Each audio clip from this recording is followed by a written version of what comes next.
Assalamualaikum warahmatullahi wabarakatuh.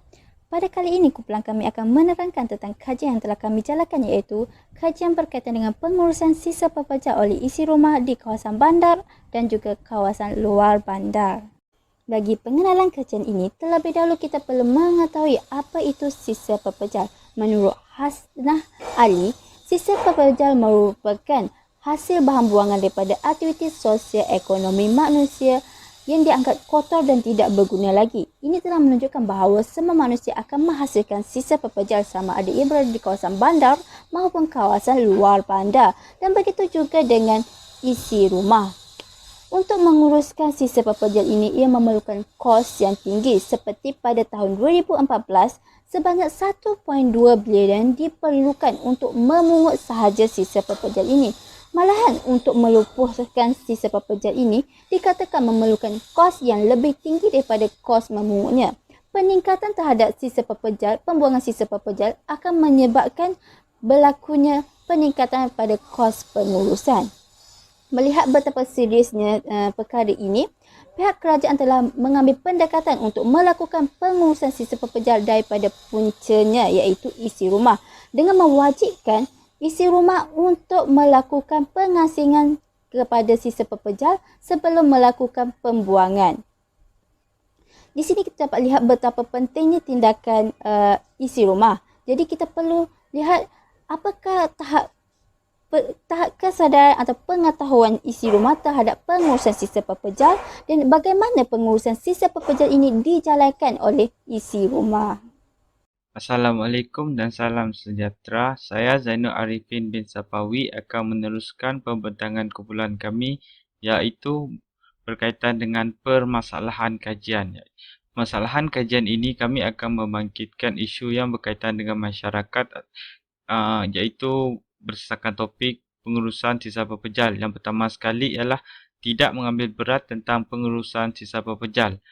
Disebabkan mereka tidak mengetahui cara menguruskan atau mengasingkan sisa pepejal di kediaman mereka dengan betul, ataupun mereka malas untuk mengasingkan sisa pepejal mengikut jenis masing-masing.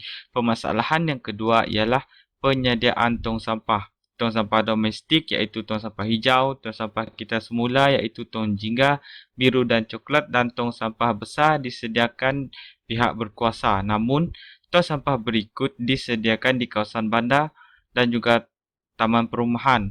Kawasan luar bandar seperti kampung kurang disediakan atau tidak disediakan.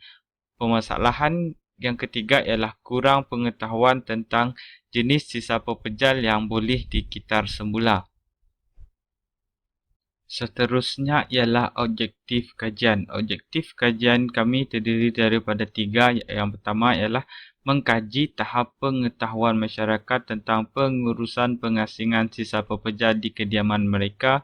Objektif yang kedua ialah mengenal pasti amalan pengurusan sisa pepejal yang dilakukan oleh masyarakat di kawasan luar bandar dan luar bandar. Dan terakhir ialah menganalisis faktor-faktor yang mempengaruhi masyarakat terhadap amalan pengurusan sisa pepejal di tempat mereka. Kepentingan kajian. Okey, baiklah. Kepentingan kajian yang kami lakukan ini ialah terdiri daripada 3, iaitu kepentingan kepada pihak kerajaan, pihak bukan kerajaan iaitu NGO, dan kepada pihak masyarakat. Untuk pihak kerajaan, kajian ini akan meneliti apakah kepentingan yang diperolehi oleh pihak kerajaan dalam amalan pengurusan sisa pepejal serta yang dilaksanakan oleh mereka dalam menangani isu berkaitan dengan pengurusan sisa pepejal sama ada berkaitan dengan akta maupun hukuman dan denda. Seterusnya ialah kepentingan kepada pihak bukan kerajaan iaitu NGO.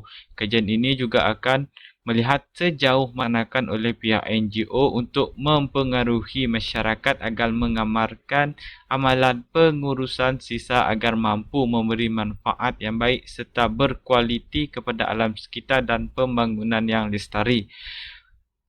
Yang terakhir ialah kepentingan kajian kepada masyarakat, iaitu kajian ini secara tidak langsung ingin melihat apakah amalan pengasingan sisa pepejal yang dilakukan oleh masyarakat mampu untuk memberi manfaat kepada mereka serta apakah faktor yang menggalakkan mereka untuk terlibat secara langsung dengan amalan. Seterusnya ialah skop kajian. Kajian ini akan memfokuskan pengurusan sisa pepejal di kawasan bandar dan luar bandar oleh masyarakat, kerajaan dan bukan kerajaan yang menjadi isu penting kerana ia berkaitan dengan amalan, kesan, faktor yang mempengaruhi serta langkah pengurusan yang diambil untuk mengatasi masalah pengurusan sisa pepejal. Dengan ini, responden yang terlibat dalam kajian ini terdiri daripada pelbagai masyarakat tanpa mengira kaum, jenis kediaman, status pekerjaan serta pendapatan ekonomi, sama ada yang tinggal di kawasan bandar maupun luar bandar, kerana ia akan meneliti dengan lebih mendalam terhadap tahap pengetahuan mereka dalam isu pengurusan pepejal. Ya, Assalamualaikum warahmatullahi wabarakatuh. Saya Atika binti Abdul Rahim. Jadi saya akan meneruskan bagi bahagian metodologi kajian. Okay, metodologi kajian ini merupakan perihalan yang menerangkan cara-cara pengkaji untuk mengumpulkan data dan memperoleh maklumat dalam kajian. Jadi dalam metodologi kajian ini kami akan membincangkan dari aspek reka bentuk kajian dan metod yang telah kami gunakan dalam kajian ini. Jadi reka bentuk kajian ini berbentuk deskriptif dan bertujuan untuk melihat tahap penghayatan, kemahiran dan penilaian masyarakat terhadap pengurusan sisa pepejal. Kami juga akan melakukan penilaian dan perbandingan antara pengurusan oleh masyarakat bandar dan luar bandar. Jadi ini adalah menurut Muhammad Majid Konting pada tahun 1998. Reka bentuk kajian ini mempunyai matlamat untuk menerangkan fenomena yang sedang berlaku. Jadi kami menggunakan 3 kaedah untuk metod pengumpulan data. Yang pertama ialah soal selidik, yang kedua ialah kaedah kepustakaan dan yang ketiga ialah kaedah internet. Jadi kita akan melihat iaitu kaedah yang pertama iaitu kaedah soal selidik. Soal selidik ini merupakan borang yang mengandungi soalan-soalan yang boleh mendapatkan maklum balas daripada responden. Soal selidik yang digunakan oleh dalam kajian ini adalah berbentuk soalan tertutup dengan menggunakan skala Likert bagi mendapatkan keseragaman dalam jawapan responden lah. Borang soal selidik ini juga mengandungi 5 bahagian. Terdapat 5 bahagian dan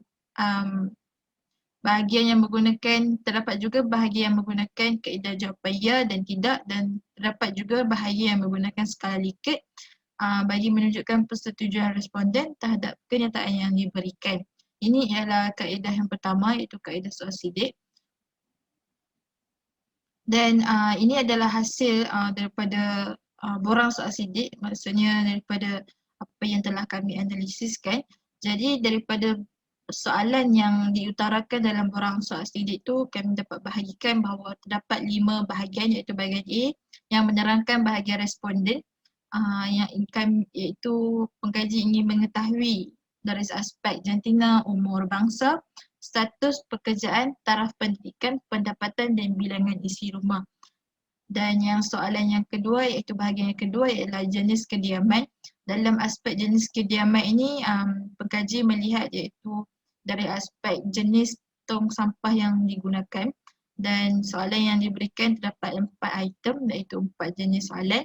Bahagian C pula ialah mengetahui elemen pengetahuan responden terhadap pengasingan sisa pepejal.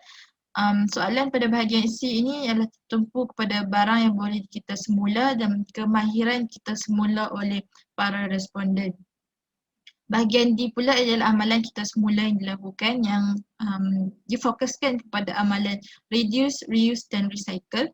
Bahagian E ialah faktor yang mempengaruhi amalan pengasingan sisa pepejal dari aspek sikap masyarakat terhadap amalan kita semula, kebiasaan yang subjektif, kawalan terhadap dorongan tingkah laku manusia, faktor mengikut situasi dan implikasi amalan kita semula. Ini adalah bahagian-bahagian yang terdapat dalam borang soal selidik yang digunakan oleh para pengkaji. Yang kedua ialah kaedah kepustakaan. Okey, kaedah kepustakaan ini digunakan untuk memperoleh maklumat ilmiah dan ia merupakan sumber sekunder seperti risalah, majalah dan akhbar. Kami juga menggunakan kaedah kata kunci bagi memudahkan perolehan maklumat dalam mendapatkan maklumat bagi kajian ini. Yang seterusnya ialah kaedah internet. Jadi kaedah internet ini ialah mampu membantu pengkaji memperoleh maklumat tambahan. Laman yang digunakan seperti jurnal dan artikel akhbar online. Para pengkaji juga memperoleh maklumat dengan pantas dan mudah dengan menggunakan kaedah internet. Memberikan idea kepada para pengkaji untuk memperoleh idea. Dan yang seterusnya adalah memastikan kajian yang dilakukan tidak terpesong daripada kehendak soalan ataupun hasil maklumat daripada jurnal melalui hasil maklumat daripada jurnal kajian lepas. Oleh itu dapat saya rangkumkan bahawa kajian yang dilakukan ini kami menggunakan 3 kaedah iaitu kaedah soal sidik, kaedah kepustakaan dan kaedah internet.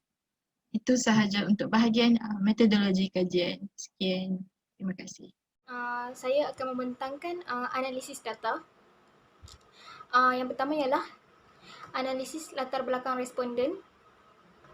Bahagian A, demografi responden iaitu dari segi jantina, umur, kaum, status, pekerjaan, taraf pendidikan, pendapatan dan bilangan isi rumah.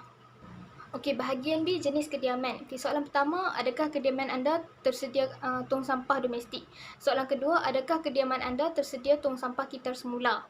Untuk soalan pertama, ramai yang menjawab ya. Untuk soalan kedua, ramai yang menjawab tidak. Okey, soalan ketiga, adakah kawasan kediaman anda tersedia tong sampah besar yang disediakan oleh pihak berkuasa? Ramai yang menjawab ya. Okey, bahagian C, pengetahuan responden terhadap pengasingan sisa pekerjaan. C1, barangan yang boleh dikitar semula. Untuk kedua-dua soalan ini, ramai yang menjawab sangat setuju. Untuk soalan ini, soalan logam seperti bekas cat tin minuman ini, ramai yang menjawab sangat setuju. Untuk soalan bahan kimia dan bahan beracun merupakan bahan yang boleh dikitar semula, ramai yang menjawab tidak pasti. Okey, kemahiran kitar semula mengasingkan plastik, kaca, kertas dalam bekas atau tong yang disediakan, ramai yang menjawab sangat setuju. Okey, untuk soalan ini pula, untuk soalan pertama ramai yang menjawab sangat setuju. Untuk soalan kedua ramai yang menjawab setuju. Untuk kedua-dua soalan ini ramai yang menjawab sangat setuju. Seterusnya untuk kedua-dua soalan ini ramai yang menjawab sangat setuju. Penggunaan bahan yang tidak boleh dikitar semula, ramai yang menjawab sangat setuju. Okey, bahagian D, amalan kitar semula yang dilakukan oleh responden. Okey, saya ada menggunakan straw besi untuk kegunaan menghirup air, ramai yang menjawab ya.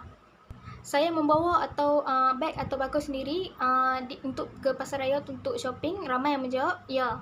Saya ada menjadikan bekas tong cat sebagai baldi, ramai yang menjawab ya. Saya ada menjadikan tayar lama sebagai bahan tanaman, sebagai bekas tanaman, ramai yang menjawab ya. Saya ada menjadikan bekas plastik atau kaca botol sebagai kotak menyimpan barang, ramai yang menjawab ya. Saya ada mengasingkan bahan-bahan ikut jenis bahan, ramai yang menjawab ya. Dan saya ada mengasingkan kraft tangan yang dibuat daripada surat khabar atau kertas sepakai, ramai yang menjawab ya. Seterusnya bahagian E, faktor yang mempengaruhi amalan pengasingan sisa pekerjaan. Okey, soalan pertama, kitar semula merupakan amalan yang baik, ramai yang menjawab ya. Kitar semula merupakan amalan yang berguna untuk kehidupan manusia, ramai yang menjawab ya.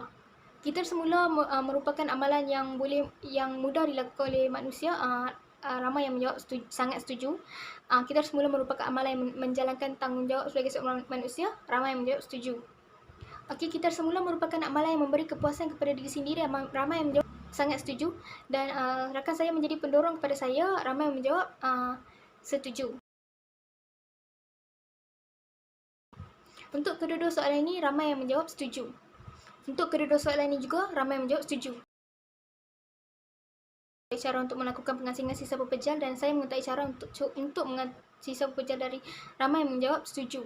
Untuk soalan seterusnya, amalan untuk mengasingkan sisa pekerja adalah mudah, ramai yang menjawab setuju. Dan pihak berkuasa di kedai masak menyediakan tong sampah kita semula, ramai yang menjawab sangat setuju. Untuk kedua soalan ini, ramai yang menjawab setuju.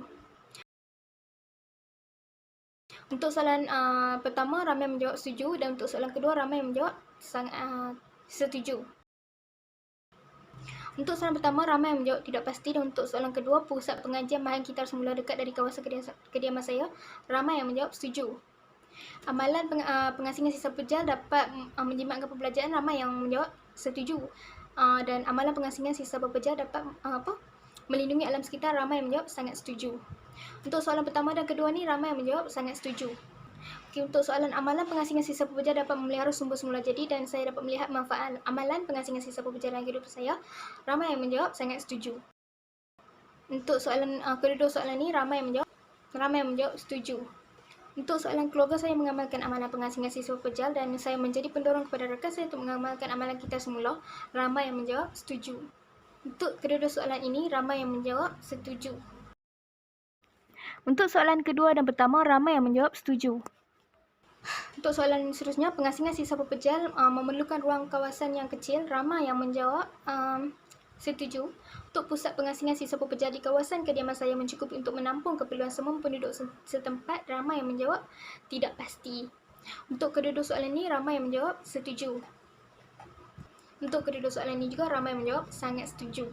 Okey, untuk soalan ini, amalan pengasingan sisa pekerja dapat memelihara sumber semula jadi dan saya dapat melihat manfaat amalan pengasingan sisa pekerja dalam kehidupan saya, ramai yang menjawab sangat setuju. Seterusnya saya akan menyambung dalam skop perbincangan iaitu tahap kesediaan dan amalan berkaitan pengurusan sisa pekerja dalam kalangan masyarakat bandar dan luar bandar. Okey, menurut Muhammad Jamaluddin 2011, kita semula adalah salah satu amalan yang sangat mudah dan tidak memerlukan masa lama yang dapat mengurangkan penggunaan sumber baharu untuk dijadikan bahan baharu seperti kulit kayu bagi penghasilan kertas serta mengelakkan kepupusan flora dan fauna. Sisa-sisa yang hendak dibuang perlulah diasingkan, sama ada sisa tersebut adalah sisa baki atau sisa pekerja yang tidak boleh dikitar semula. Maka sisa tersebut haruslah dibungkus kemas dan diletakkan dalam tong sampah untuk pelupusan. Sisa boleh dikitar semula pula diletakkan dalam bungkusan berasingan di tepi tong sampah untuk dihantar ke tempat pemprosesan kitar semula. Sekiranya penyediaan tong sampah masih tidak ditekankan, ini bermakna tahap kesediaan masyarakat setempat terhadap pengurusan sisa pekerja masih lagi agak ketinggalan. Melalui kajian ini, kami mendapati bahawa secara keseluruhannya analisis data yang didapati ini adalah menunjukkan dapatan yang agak positif berkaitan pengetahuan masyarakat mengenai konsep kita semula dan pengurusan pengasingan sisa. Ini merupakan asas bagi pelaksanaan amalan kita semula boleh berjaya sebagai pendekatan dalam pengurusan sisa pekerja. Secara purata didapati seramai 40% responden iaitu bersamaan 129 orang yang telah memilih sangat setuju bahawa mereka telah mengamalkan amalan pengurusan pengasingan sisa dalam kehidupan seharian mereka seperti mencuci botol terlebih dahulu sebelum membuangkannya ke dalam tong kita semula. Kaedah pengasingan sisa dan pembuangan sisa terus di tempat penyimpanan atau tong merupakan prosedur utama dan itu merupakan perkara penting yang perlu dilakukan sebelum sesuatu sisa dibuang atau dilupuskan. Senario ini semasa di Malaysia menunjukkan pelbagai kaedah dan cara bagaimana sesuatu sisa itu dibuang dan diamalkan oleh individu. Ini merupakan kaedah yang paling mudah dan biasa dilakukan dalam kalangan isi rumah, iaitu menggunakan semula bahan sisa pepejal untuk kegunaan ciptaan barangan yang baru. Sebagai contohnya, balang makanan dijadikan alat tulis. Daripada analisis yang telah dibuat, seramai 54% responden yang sangat setuju bahawa mereka telah mengamalkan perkara tersebut. Hal ini menunjukkan bahawa masyarakat kini telah mempunyai tahap kesedaran yang agak tinggi terhadap amalan pengurusan sisa pepejal oleh isi rumah. Okey, seterusnya ialah hubungan antara pengetahuan dan amalan masyarakat berkaitan pengurusan sisa pepejal dengan faktor sosial demografi. Okey, faktor demografi dari segi umur sememangnya tidak mempunyai tahap pengetahuan dan amalan dalam kalangan responden. Hal ini dapat dibuktikan melalui kajian yang telah dijalankan oleh pengkaji iaitu Aini, Fakhrul, Lat dan Hashim 2002. Mereka telah mendapati bahawa faktor umur tidak mempengaruhi tahap pengetahuan dan amalan masyarakat. Faktor pekerjaan dan tahap pendidikan juga tidak mempengaruhi tahap pengetahuan dan amalan dalam kalangan masyarakat sama ada mereka tinggal di bandar maupun luar bandar. Menurut Coraliza dan Berengue pada tahun 2000, dalam membentuk sikap dan amalan terhadap alam sekitar tidak bergantung kepada tahap pendidikan, tetapi bergantung kepada ciri-ciri penting dalam menangani sesuatu masalah serta keadaan fizikal persekitaran. Menurut Giovanni dan Sabino 2010, individu yang mempunyai tahap komitmen yang rendah lebih banyak meluangkan masa di rumah berbanding individu yang mempunyai komitmen yang tinggi. Justru itu, individu yang mempunyai komitmen yang rendah seperti suri rumah atau golongan wanita, mereka ini lebih banyak menghabiskan masa di rumah serta lebih mengenali sisa-sisa yang dihasilkan serta mengamalkan pengurusan sisa pepejal yang lebih baik. Okey, seterusnya adalah hubungan antara pengetahuan dan amalan masyarakat berkaitan pengurusan sisa pepejal dengan faktor sosio-demografi. Okey, menurut Fronda 2007 juga ada menyatakan bahawa tahap pengetahuan seseorang tidak mempengaruhi tahap amalan masyarakat kerana perubahan sikap manusia menunjukkan bahawa ia mempengaruhi amalan dan kadang-kadang amalan ini turut mempengaruhi sikap. Menurut Muhammad Wahid dan Chang Huri 2007, beliau mengatakan bahawa tahap pendapatan yang tinggi juga dapat memberikan pendidikan yang baik serta mampu meningkatkan amalan individu dalam meningkatkan tahap kesedaran berkaitan pengurusan sisa pepejal. Hal ini disokong oleh POS 2007 yang menyatakan bahawa tahap pendidikan mempunyai hubungan yang signifikan terhadap tahap pengetahuan dan amalan berkaitan alam sekitar. Faktor demografi seperti pekerjaan, jantina dan tahap pendidikan yang tinggi sememangnya mampu mempengaruhi tahap pengetahuan dan amalan masyarakat terhadap pengurusan sisa pepejal oleh isi rumah.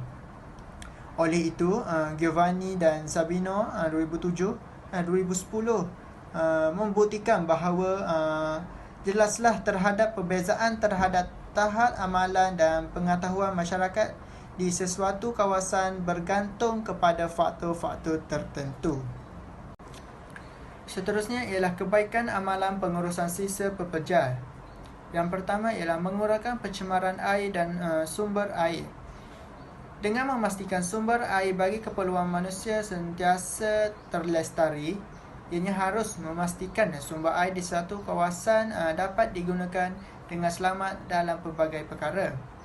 Hal ini kerana ianya juga dapat menjamin nama baik dan imej sesuatu kawasan, terutama kawasan pelancongan, yang mana ia memiliki sumber air yang sangat penting bagi menggerakkan kawasan sektor pelancongan tersebut.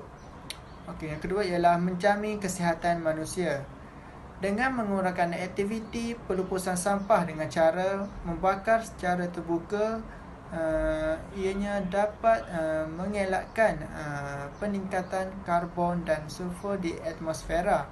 Ini kerana pembakaran terbuka ini banyak menyumbang kepada penyakit asma, radang mata dan lain-lain lagi. Dengan mengelakkan pembuangan sisa ke dalam sungai juga dapat mengelak daripada penyakit kolera, tairot dan lain-lain lagi. Yang ketiga ialah mengurangkan pencemaran bahan elektronik.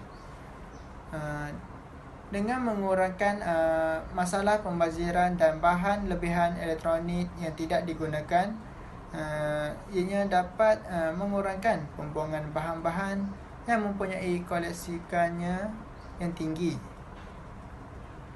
Alat elektronik yang terdiri daripada bahan toksik seperti plumber, kobalt, silikon, merkuri dan arsenid. Bahan ini mencairkan dan memasuk ke dalam tanah dan menjadikan tanah itu menjadi bertoksik.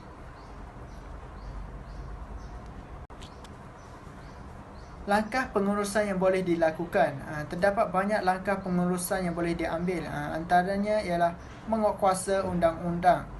Dengan menguatkuasa undang-undang seperti memperkerasakan Akta Alam Sekitar 1974 dan Akta Kerajaan Tempatan 1976 dapat mengurangkan pembuangan sisa-sisa pepejal ke dalam sungai dan sebagainya. Yang kedua ialah menyediakan lebih banyak ton-ton sampah.